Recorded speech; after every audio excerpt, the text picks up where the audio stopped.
मामा 2013 की एक supernatural horror film है जिसे एंड्रेस मुशीयती ने डायरेक्ट किया है और इसका निर्माण गिलेर्मो डेल टोरो ने किया है। यह फिल्म दो बहनों विक्टोरिया और लिली की कहानी है जो एक भयानक आत्मा मामा के साथ जंगल में 5 साल तक रहती हैं।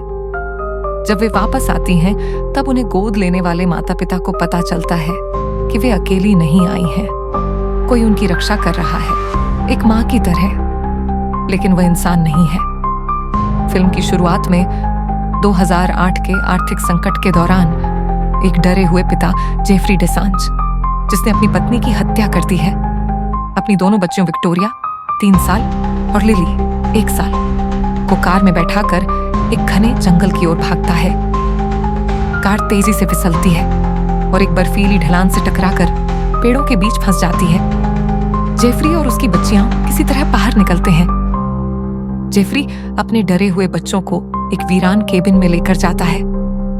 भीतर हर जगह धूल जमी है, ऐसा लगता है यहां कोई सालों से नहीं आया। विक्टोरिया धुंधले चश्मों से देखती है कि हाँ, उसका पिता रोते हुए अपनी बंदूक उठाता है। वह विक्टोरिया को कहता है, आई एम सॉरी बेबी, और उसकी ओर बंदूक तानता है।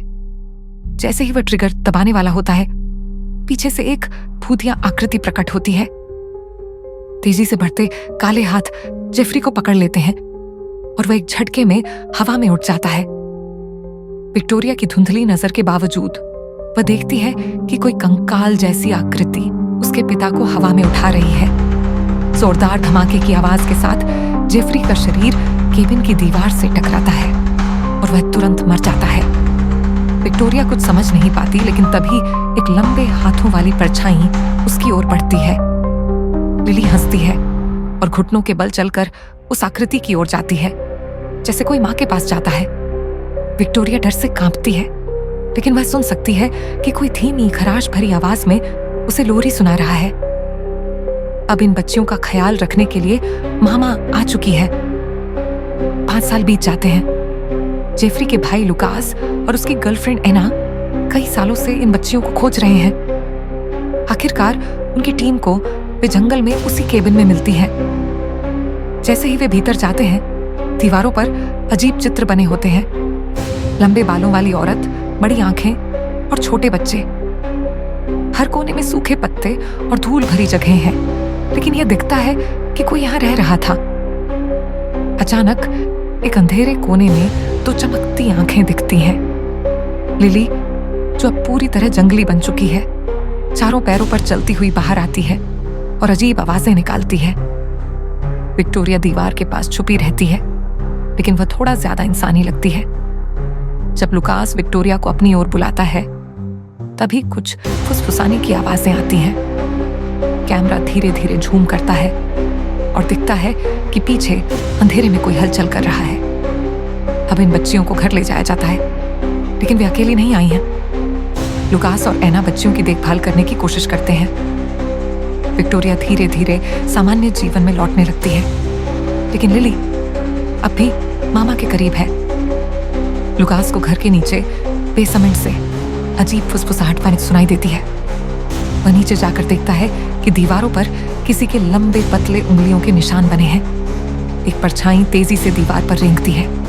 जब लुकास पलटता है, तभी अंधेरे में एक भयानक चेहरा झलकता है। सूखी त्वचा, गहरी आंखें और लंबे टेढ़े हाथ। मामा तेजी से उसकी ओर झपटती है और लुकास सीढ़ियों से गिरकर बेहोश हो जाता है। बैकग्राउंड में धीरे धीरे एक छाया दीवार से हटकर गायब हो जाती है। अब एना को अकेले इन बच्चियों की देखभाल करनी होगी और उसे यह भी नहीं पता कि मामा हर समय उनके साथ है। रात को विक्टोरिया खिड़की के पास खड़ी होकर किसी से बातें कर रही होती है। कैमरा पीछे जाता है और अंधेरे में एक आकृति धीरे धीरे हिलती है।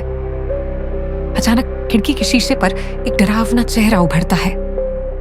अब एना को यकीन हो जाता है कि मामा असली है। अब तक मामा केवल छायाओं और फुसफुसाहटों में दिखी थी, लेकिन इस सीन में वह पूरी तरह अपने असली रूप में प्रकट होती है।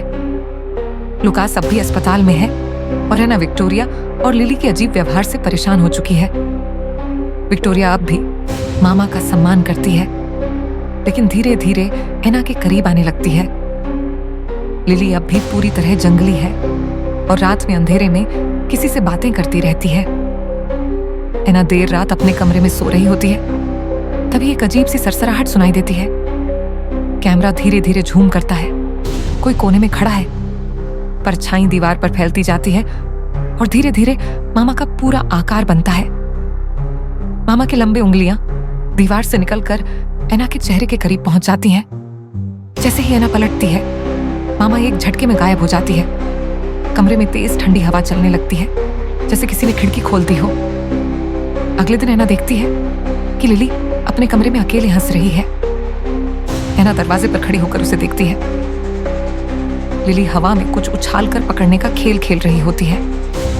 लेकिन जब कैमरा पीछे जाता है तो दिखता है कि दूसरी तरफ कोई अदृश्य ताकत भी खेल में शामिल है। मामा। अब एना को पूरा यकीन हो चुका है कि कोई इन बच्चियों के साथ रहता है, कोई इंसान नहीं, कुछ और। अब तक विक्टोरिया मामा को अपनी मां मानती थी, लेकिन अब वह समझने लगी थी कि मामा कोई सामान्य आत्मा नहीं है। एक रात विक्टोरिया मामा को लिली को लोरी गाते हुए देखती है। मामा का चेहरा और भी डरावना हो चुका है। उसकी आंखें पूरी तरह काली हैं और उसकी उंगलियां लंबी और हड्डियों जैसी हैं। विक्टोरिया धीरे धीरे पीछे हटती है। विक्टोरिया अब एना को पसंद करने लगी है और यह बात मामा को मंजूर नहीं। जब विक्टोरिया अपनी मां के हाथ में हाथ डालने लगती है, तभी एक जोरदार चीख के साथ मामा कमरे में प्रकट होती है। कमरा अचानक ठंडा हो जाता है और दरवाजे अपने आप बंद हो जाते हैं। मामा विक्टोरिया के सामने आती है और उसे अपने साथ आने को कहती है। विक्टोरिया डरते हुए पीछे हटती है। पहली बार वह मामा को छोड़ने का सोच रही थी। मामा की आंखों में आग जल उठती है और वह गुस्से में दीवार पर लटक जाती है। उसकी हड्डियां चरमरा रही होती हैं। अब मामा पूरी तरह उग्र हो चुकी है और विक्टोरिया और लिली को हमेशा के लिए अपने साथ ले जाने वाली है। एना और लुकास विक्टोरिया और लिली को बचाने के लिए भागते हैं। विक्टोरिया और लिली को मामा ने अपने साथ ले लिया है और वे जंगल की ओर भाग रहे हैं। पूरा माहौल भयानक हो जाता है। हवा तेज चल रही है। हर जगह अजीब फुसफुसाहटें और चीखें सुनाई दे रही हैं। मामा विक्टोरिया और लिली को लेकर एक ऊंची चट्टान के किनारे पर पहुंचती है। उसका इरादा है कि वह दोनों बच्चियों को अपने साथ दूसरी दुनिया में ले जाएगी। विक्टोरिया रोते हुए कहती है, मामा प्लीज मत करो। विक्टोरिया अब मामा के साथ जाने से इनकार कर देती है, लेकिन लिली जो पूरी तरह मामा के प्यार में रही थी, उसकी बाहों में चली जाती है। मामा लिली को उठाती है और उसके साथ हवा में कूद जाती है। जैसे ही वे नीचे गिरते हैं, लिली का शरीर नीले तितलियों में बदल जाता है और वह हमेशा के लिए गायब हो जाती है। विक्टोरिया, एना और लुकास आंसू भरी आंखों से नीचे देखते हैं। मामा और लिली अब इस दुनिया में नहीं है। हवा में एक नीली तितली उड़ती है और विक्टोरिया के कंधे पर बैठती है। शायद लिली अब भी यहीं है, अपनी बहन के साथ। मामा सिर्फ एक हॉरर फिल्म नहीं, बल्कि एक भावनात्मक कहानी है मां के प्यार और एक आत्मा की खोई हुई ममता की। मामा ने अपने बच्चे को खो दिया था और उसने विक्टोरिया और लिली को अपनी संतान मान लिया था। लेकिन जब विक्टोरिया ने उसे छोड़ दिया, तो उसने लिली को अपने साथ ले जाना चुना।